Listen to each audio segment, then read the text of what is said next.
ये कहानी है राघव की। राघव का गांव पहाड़ी क्षेत्र में था, पहाड़ों और वादियों से ढका हुआ, जहां पूरे साल ठंड पड़ती थी। वो गांव हर दिन बर्फ की चादर में लिपटा रहता। राघव एक बहुत ही गरीब परिवार से था। उसके परिवार में उसकी पत्नी सुनी थी और उसका 6 महीने का एक बेटा चीनू था।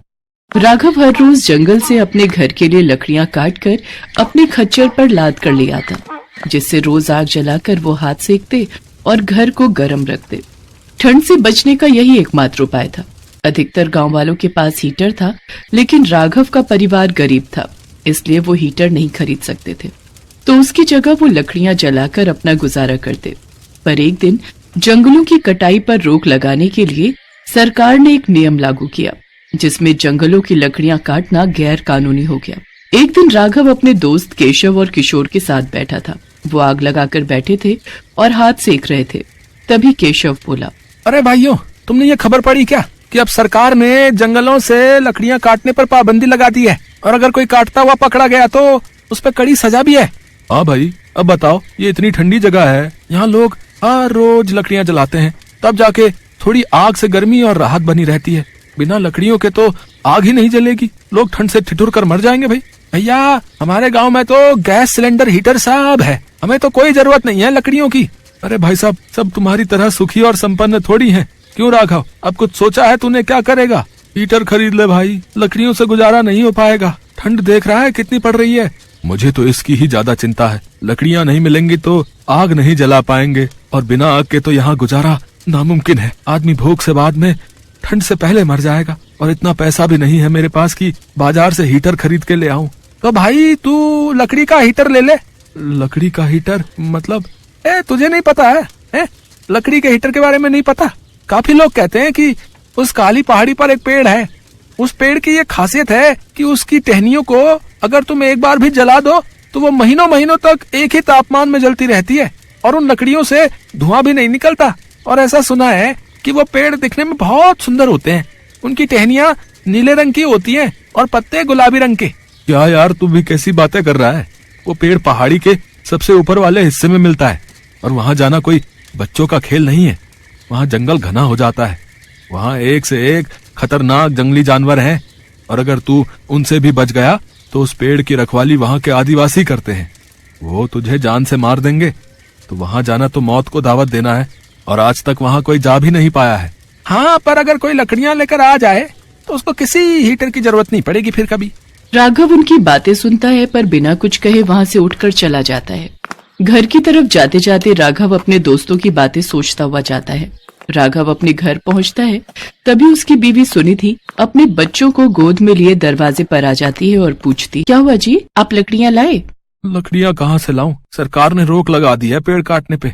तो बिना लकड़ियों के खाना कैसे बनेगा और आग कैसे जलेगी? बिना आग के तो जिंदा ही नहीं रह पाएंगे। कहीं न कहीं से लकड़ियों का जुगाड़ करिए, या शहर से हीटर खरीद कर लाइए। अरे कम से कम चीनू की तो फिक्र करो, बिना आग के तो इसकी ठंड से बुरी हालत हो जाएगी। चीनू की चिंता मुझे भी है, पर क्या करूं, ना इतने पैसे हैं कि हीटर खरीद सके, न लकड़ियां मिल रही हैं। पर तुम चिंता न करो, आज भर गुजारा कर लो, कल देखता हूं मैं कुछ। राघव ये बोलकर वहां से चला जाता है। रात में सोते समय राघव के मन में सिर्फ किशोर और केशव की बातें घूम रही थी। आखिर में वो सोच लेता है कि अगले दिन वो उस पहाड़ पर जाएगा और उस अनोखे पेड़ की लकड़ियां लेकर आएगा। अगली सुबह होती है। राघव सुनिधि को बिना बताए अपने खच्चर को अपने साथ लेकर उस पहाड़ी की तरफ निकल जाता है। राघव पहाड़ी की ऊंचाई की तरफ अपने कदम बढ़ाता जाता है। वो जितना ऊपर की तरफ जाता, जंगल उतना ही खूबसूरत और खतरनाक हो जाता। उसे जगह जगह पर जहरीले सांप और तरह तरह के जंगली जानवरों की आवाजें सुनाई आती हैं। लेकिन राघव संभल कर चलता रहता है, पर रुकता नहीं है, क्योंकि उसकी आंखों के आगे उसके छोटे बच्चे और उसकी बीवी की तस्वीर रहती है, जो अगर वो लकड़ियां नहीं ले जा पाएगा तो उसके परिवार के लिए जीवन बिताना बहुत मुश्किल हो जाएगा। धीरे धीरे वो हर खतरों से लड़ता पहाड़ी के उस हिस्से तक पहुंच जाता है जहां पर वो पेड़ पाए जाते हैं। तभी उसकी नजर एक बहुत ही खूबसूरत और बड़े आकार के पेड़ पर पड़ती है। उस पेड़ की पत्तियां गुलाबी व टहनियां नीले रंग की होती हैं। वो बहुत ही खूबसूरत दिख रहा था और बाकी पेड़ों से अलग भी था। धीरे धीरे वो जैसे अपनी नजर घुमाता, उसे चारों तरफ वही अनोखे पेड़ दिखाई पड़ते। ये देख राघव सोचता है, लगता है यही वो अनोखे पेड़ हैं जिनकी बातें किशोर और केशव कर रहे थे।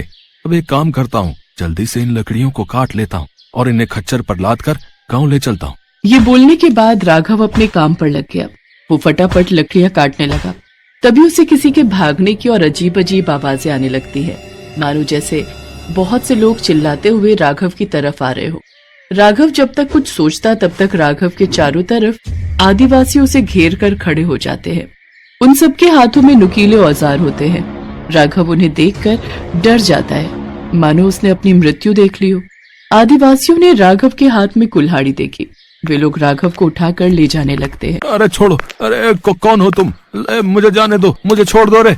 आदिवासी राघव को उठाकर अपने साथ कबीले में ले जाते हैं। राघव उनके कबीले को देखता है। सब मिलकर राघव को ले जाकर अपने सरदार के पास खड़ा कर देते हैं। सरदार, ये इंसान हमारे अग्नि वृक्ष को काट रहा था। हम इसे पकड़कर आपके पास लाए हैं। बताइए क्या किया जाए इसका? तुम लोगों की हिम्मत कैसे हुई यहाँ तक आने की, और यहाँ आकर तुम हमारे अग्नि वृक्ष को काट रहे थे ताकि नीचे जाकर तुम लोग उसे बेचकर उसका कारोबार कर सको? नहीं नहीं, रुक जाए, मेरी बात तो सुने। जिसके बाद राघव अपनी सारी परेशानियां सरदार को बताता है। सरदार उसकी सारी बातें सुनता है।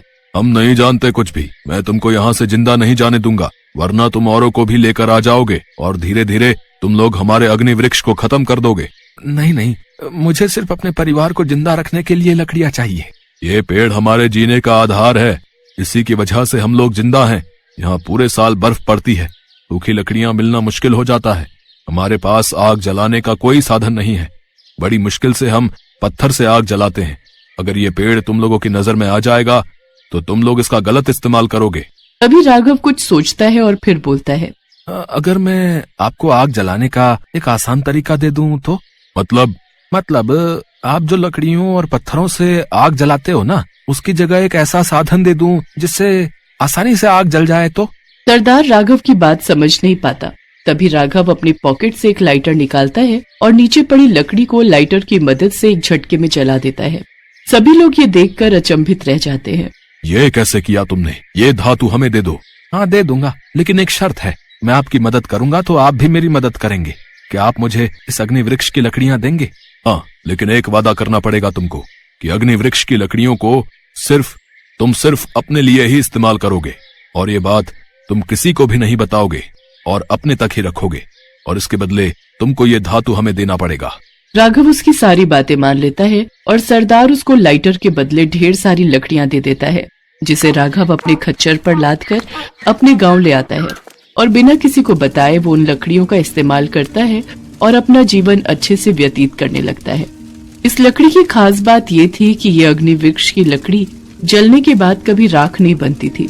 इसे जितना मन उतना जलाया जा सकता था और बुझाया जा सकता था। इस तरह राघव और उसके परिवार का जीवन खुशी खुशी बीतने लगा। इस कहानी से हमें ये शिक्षा मिलती है कि हमेशा एक दूसरे की मदद करते रहना चाहिए।